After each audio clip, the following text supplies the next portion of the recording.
good afternoon everyone. It's 3:20 and I've only got half an hour to get through what seems like more than half an hour's worth of material when I practice this, so let's get cracking. For those of you who don't know me, my name's Mark Thomas and you'll find me posting on various mailing lists around the ESF as markt@apache.org, but primarily on the Tomcat lists because I'm a Tomcat committer and that's where I spend the majority of my time. My day job is actually as a consultant software engineer at Pivotal, but I have a very simple job description. Go and do good stuff for Tomcat, and that's what I get to spend most of my time doing. Just a brief disclaimer, this presentation is very much, particularly the stuff in terms of what I think the future plans might be, is very much my personal view. Yes, I am a member of the Tomcat Project Management Committee. I am not speaking on behalf of them today. Yes, I'm a member of the board of the ASF. I'm not speaking for the ASF, neither am I speaking for my employer. So, quick overview. I want to start by looking at Tomcat versions, how that maps to Java EE versions, talk a little bit about support timescales, how long we support Tomcat for, how often we release, then go on to look at what's new in terms of Java EE 8, in terms of what we've got so far at least, and also other things that aren't part of Java EE that we've added to Tomcat 9, Tomcat 8.5. And I'll also explain why we've actually added this strange-looking Tomcat 8.5 this time round. Wrap up with future plans. In terms of questions, I'm happy to take them as we go along. So just wait, stick your arm up, jump up and down, do what you need to do to attract my attention, and we'll take the questions as we go along. Equally, if we've got time at the end, we'll take some remaining questions then. So, in terms of how Tomcat relates to Java EE, then whilst Tomcat's versioning scheme might look like we use semantic versioning, we don't. The major version is tied very much to the Java EE version. And as you'll see from this table going back to Tomcat 5, we managed to introduce an off by one error and we haven't managed to fix it. And given how long we've had the error, I don't think we're going to. So Tomcat 6, that's Java EE 5, Tomcat 7, it's Java EE 6, Tomcat 8, EE 7, and so on. You'll notice that beneath the Java EE versions, and I've listed out the various Java EE specifications that Tomcat implements, by no means does it implement all of them. It started off with Servlet and JASPIC, and we've added a couple as we've gone along. Just looking at those, the JASPIC spec was actually split out into JASPIC and Unified Expression Language in Java EE 5. That's why we added UEL support. WebSocket, that was actually introduced in Java EE 7. Initially it was introduced as 1.0, but there was a ambiguity in the API, so that rapidly got up to 1.1 to fix the ambiguity. Such was the demand for WebSocket support that we actually backported it to Tomcat 7. Even though WebSocket isn't part of Java EE 6 at all, there's nothing stopping us backporting it. People wanted it, so we did. JASPIC, that one at the bottom, and I'll talk a little bit more about that later. That was only introduced in Tomcat 9 and subsequently into 8.5. It's actually been around for a lot longer. It's just that we only implemented it fairly recently. On the right-hand side of that, there are a number of question marks, and that's simply because we don't know what's happening with a number of the specifications in Java EE 8. We do know what's happening with Servlet. It's going to be Servlet 4.0. We don't know yet what's going to happen with the others. Final thing I want to point out is this the tiny little plus sign next to the 3.1 in the Servlet row for Tomcat 8.5.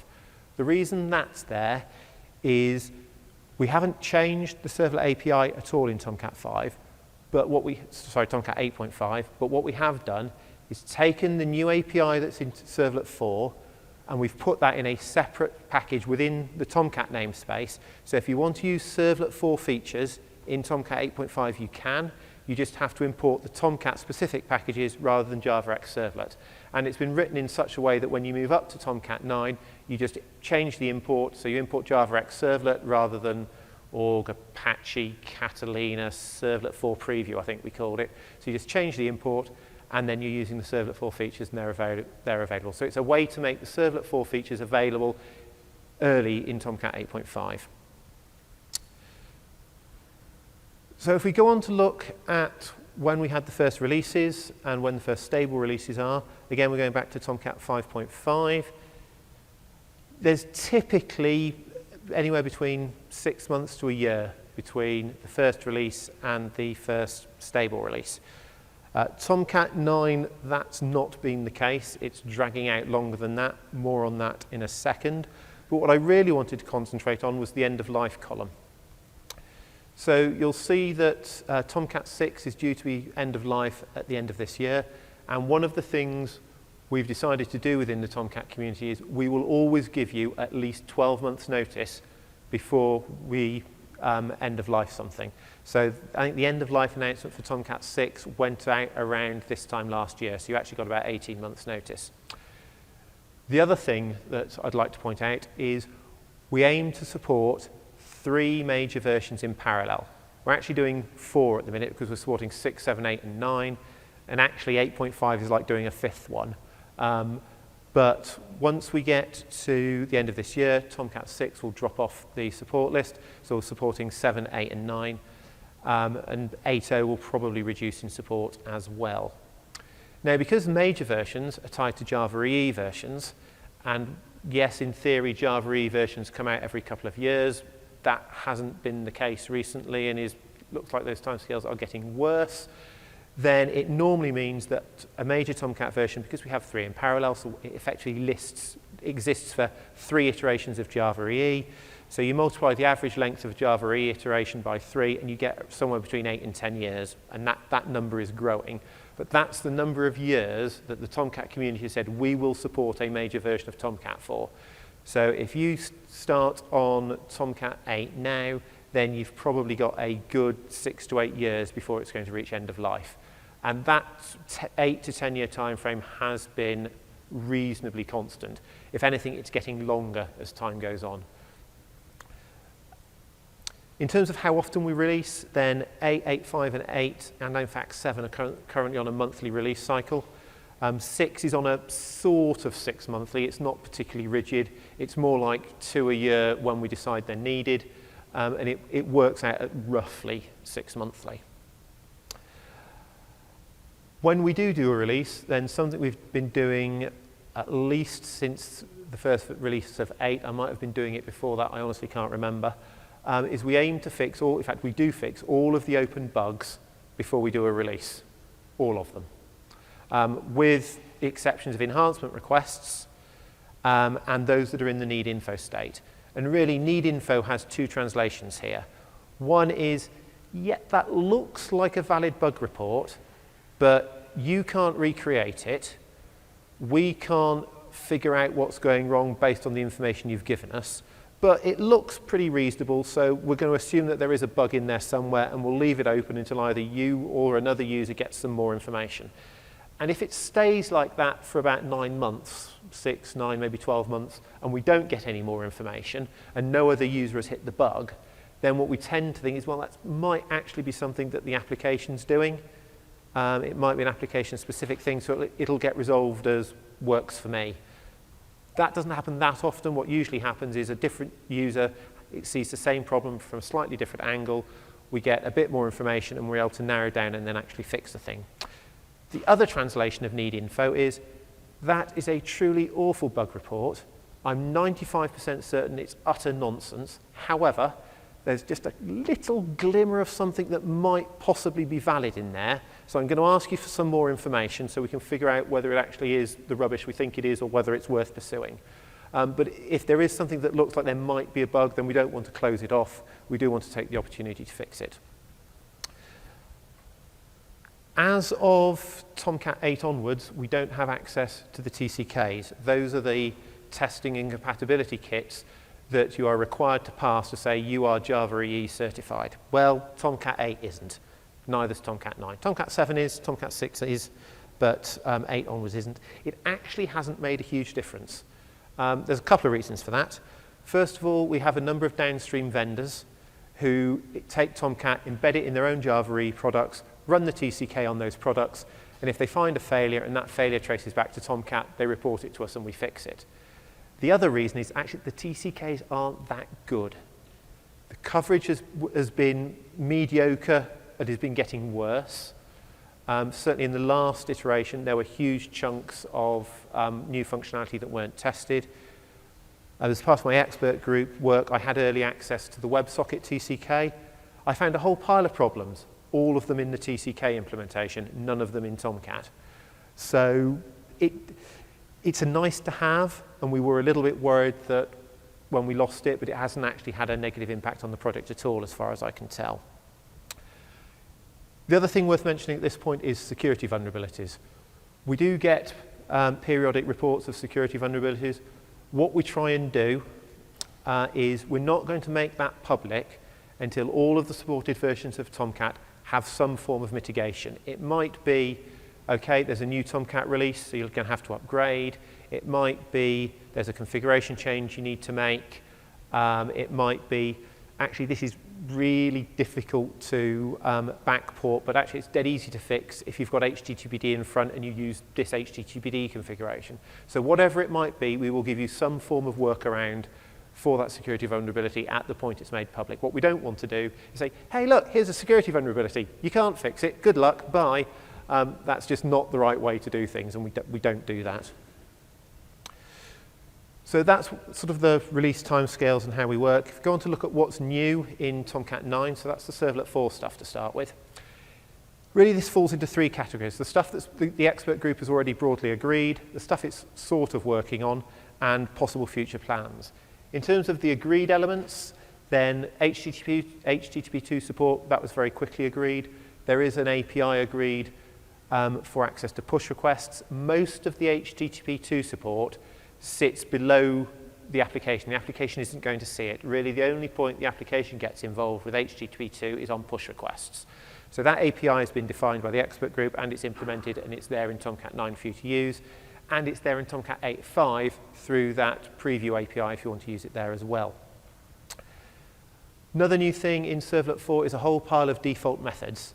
I don't know about you, but every time I write a Servlet context listener, I can guarantee that one of the methods is a no-op, and it just ends up with just boilerplate all over the place. So now all of the listeners' methods all have no-op defaults, so you can just reduce the amount of boilerplate code you need to write. Along those lines, HTTP filter is being introduced. That is pretty much a direct comparison to HTTP servlet. It's there so you can work with HTTP servlet request, HTTP servlet response in your filter, rather than having to work with servlet request, servlet response, and cast them. So it's just a little simplification that reduces the amount of code you need to write. Currently being discussed, the JSF folks said it would be really helpful to them if they could have access to how a request was mapped to the current servlet. Was it mapped using extension mapping? Was it mapped using path mapping? Which part of the URL actually matched to the wildcard in that mapping?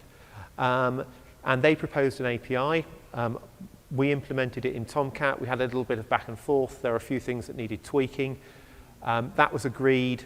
It's mostly agreed by the expert group. The Jetty folks at the minute are implementing it. They had found a few more edge cases. I think those have all been ironed out, and it was more to do with a better definition of how it was meant to behave rather than actually changing the API. But that's being worked on at the minute, and that should make its way into Servlet 4 as well. There have also a couple of things that have been mentioned that the response has been, maybe, don't know, and that's very much under Oracle's control. Oracle lead the expert group, they control what goes in, what doesn't, and these two are, I would say, under discussion, but there's not actually much happening in the expert group, so have previously been mentioned, I guess is the best thing to say about them. The first is non-blocking access to the request parameters, so very much in the way that you can do a non-blocking read of the request body, where you have your non-blocking read listener with its isReady, onDataAvailable, and read methods. The idea is you'd be able to have a listener for parameters which would have isReady, onParameterAvailable, and read parameter. That way you can read parameters from a request body in a non-blocking way. The other thing that's been discussed is reactive support. I won't go into detail of what that is. There are lots of presentations here this week explaining reactive. Recommend you go and have a listen to one of those if you're interested. What's happening at the minute is Spring and the Jetty folks started a discussion about having a standard API for doing reactive processing in a servlet container. That should hopefully this week, be expanded to include the Tomcat community, and the aim there is to have a standard API shared between Jetty and Tomcat that applications can use, so they are at least portable between Jetty and Tomcat in the reactive space. And if the expert group decides they want it in Servlet 4, then that gives us a good starting point to actually put the reactive APIs into Servlet 4 as well. The other specifications, basically absolutely nothing has happened. If there was ever a clear indication of what's happening with Java EE8 at the moment, then this is probably it. They've been totally silent. Now, that might be a little harsh in the case of JASPIC. That's pretty much stable, complete. Not really expecting anything to happen there, so the fact that that's been silent, fair enough. GSP and Unified Expression Language, it's not ideal. There are some things that need clarification. The last iteration of expression language added a bunch of features that impact on JSPs, but the JSP spec wasn't updated to take account of them. Simple example of that, in Unified Expression Language, you can now import classes. So if you do that in a piece of expression language on a JSP page, does the class you import become visible to the JSP page or not? It does in Tomcat, but the spec is utterly silent on whether it should or whether it shouldn't. So there's a whole bunch of things all in that area of new things that are introduced in Expression Language 3 that need clarifying. And finally, WebSocket. That's one where we really do need to see some activity.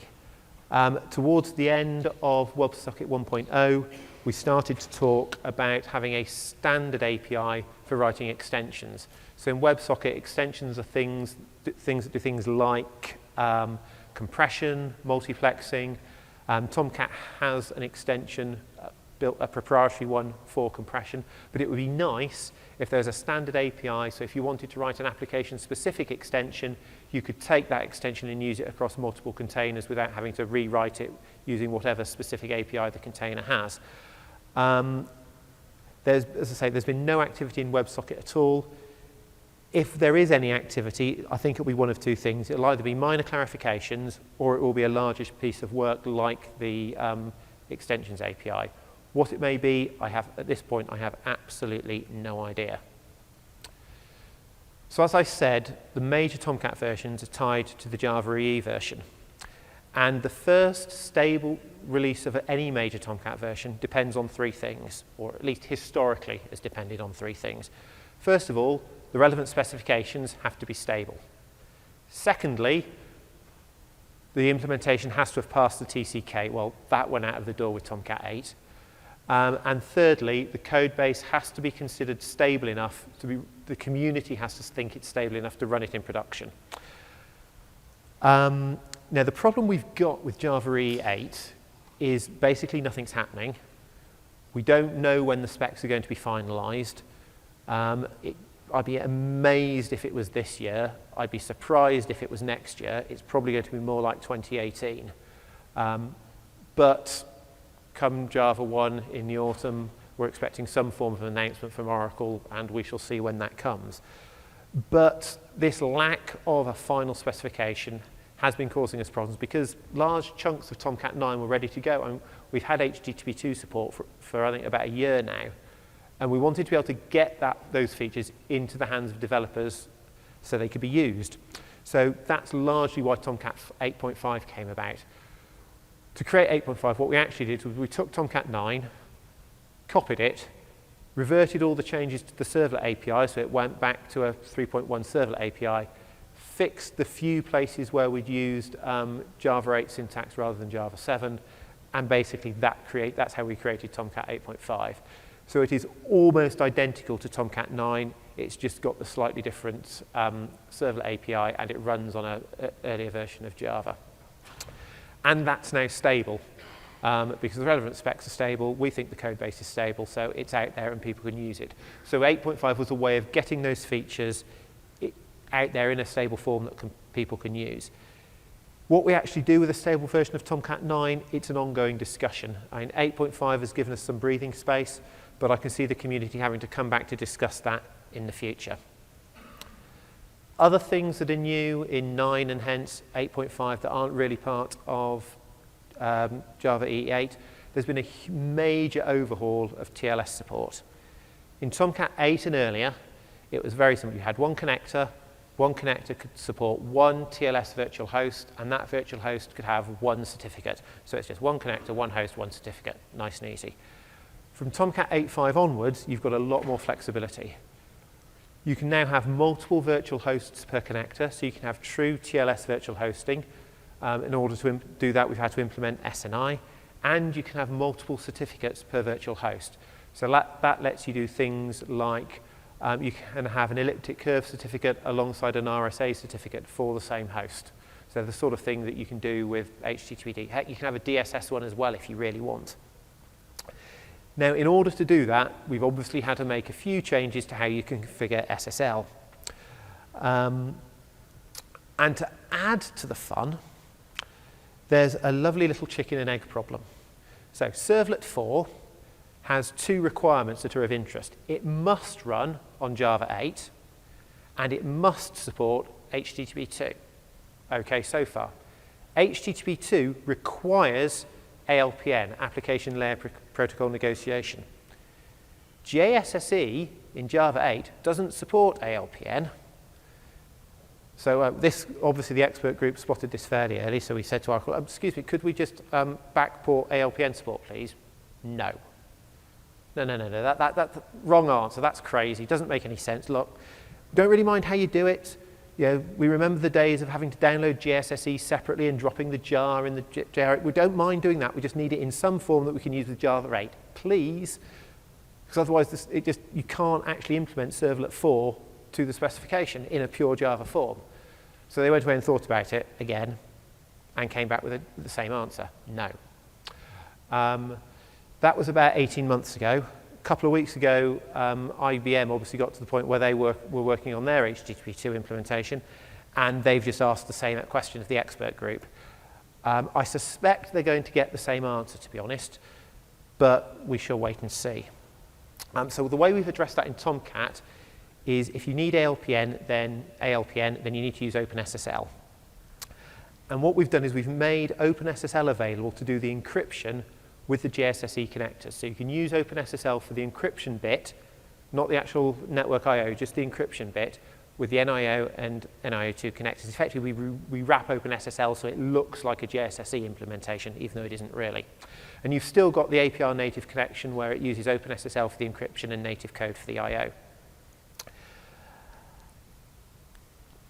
So what we've now got then is, because we had to change the configuration to support multiple hosts, multiple certificates, and then we were adding this OpenSSL option as well, we sort of said, right, we're going to have to change it, so this is our opportunity to really tidy it up.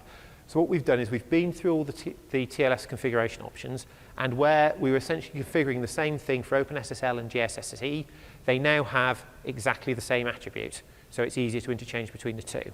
There are still some that are either JSSE specific or OpenSSL specific, but to make it even easier, you can choose whether you want the JSSE implementation or the OpenSSL implementation, and completely independently, you can choose whether you want to use the JSSE configuration or the OpenSSL configuration, and you can mix and match. So if you want to use an OpenSSL implementation with a JSSE configuration, that's fine.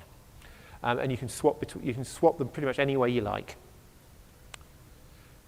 So if we look at what they look like, that's a Tomcat 8 and earlier example, so it's all very flat. This is what it looks like in Tomcat 5. So you've now got, within your connector, you have multiple SSL host configs for each of your virtual hosts.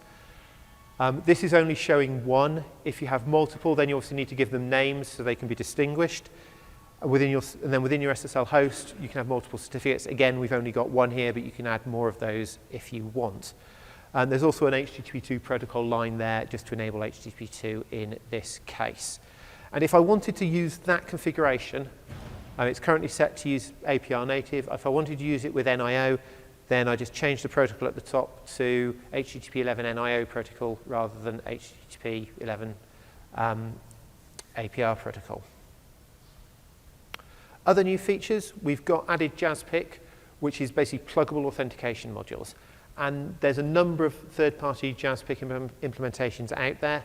Probably the one that's people are most likely to be interested in is OAuth, and there's an example configuration in the Tomcat documentation for how you can plug Tomcat into Google OAuth via JASPIC and the third-party module to do the authentication for you. Other things we've added, wildcard support for virtual host names. Now this is in the container hierarchy, so where you've got your engine, your host, and your contexts. Up to Tomcat 8, you had to list out every single host name that you wanted your virtual host to respond to. So for example, if I was going to host all of the Apache TLP websites on a Tomcat instance, then I'd need to list it as apr.apache.org, httpd.apache.org, openoffice.apache.org, hadoop.apache.org. I have to list out all 100 plus individual projects. Tomcat 8.5 onwards, star.apache.org, job done. So you can now do that within the host elements in server.xml. We're no longer sending the HTTP server header. A couple of reasons for that. First of all, we got fed up having the argument as to whether it was a security vulnerability or not. And as part of that, well, actually, it's not that useful because it always just says Apache Coyote 1.1, which basically tells nobody anything. So it's not useful. Let's just get rid of it. It saves a few bytes.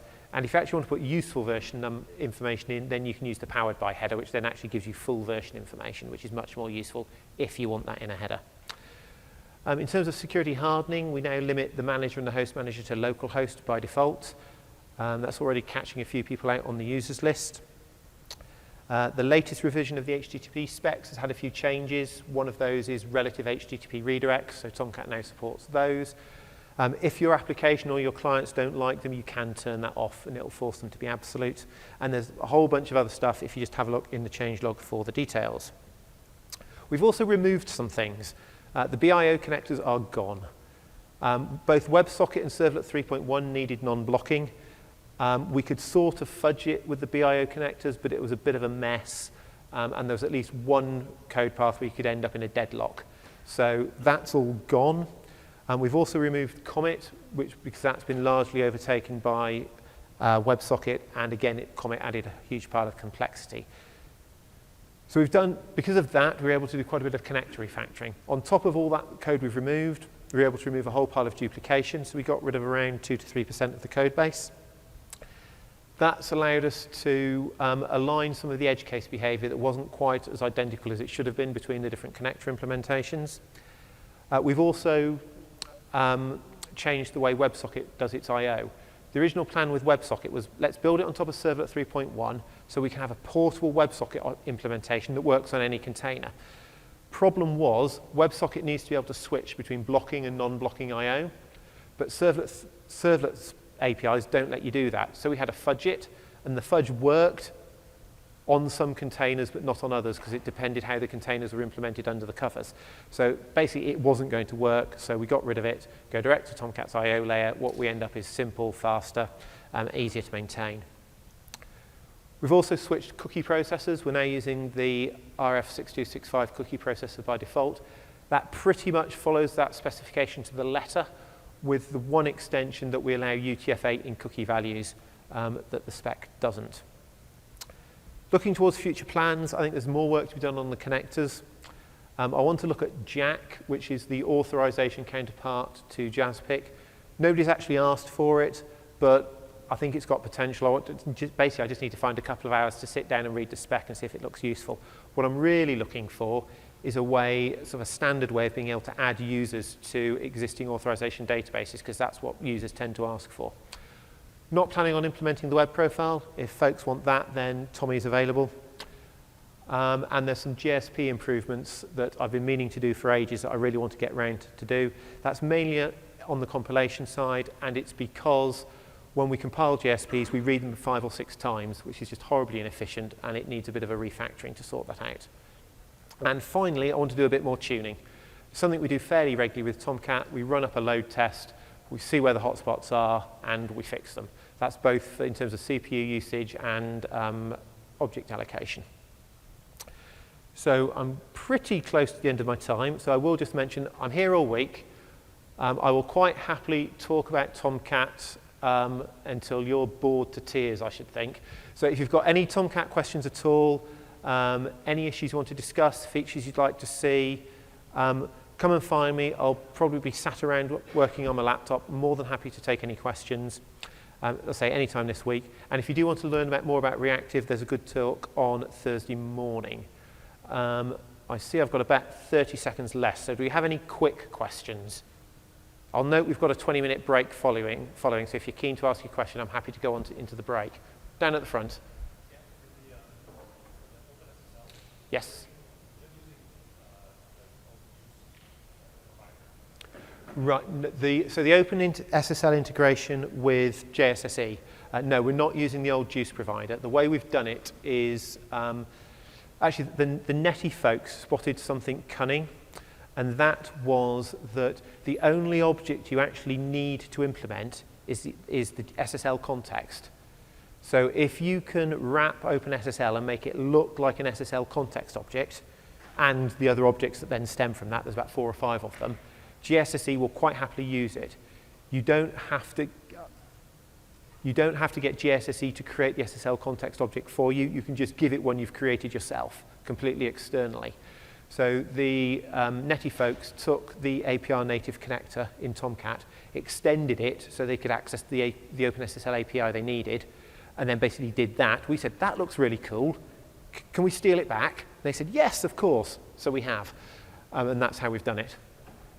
OK, I think we are out of time at that point. So as I say, I'm happy to take any questions into the break or any time this week. Other than that, thank you very much.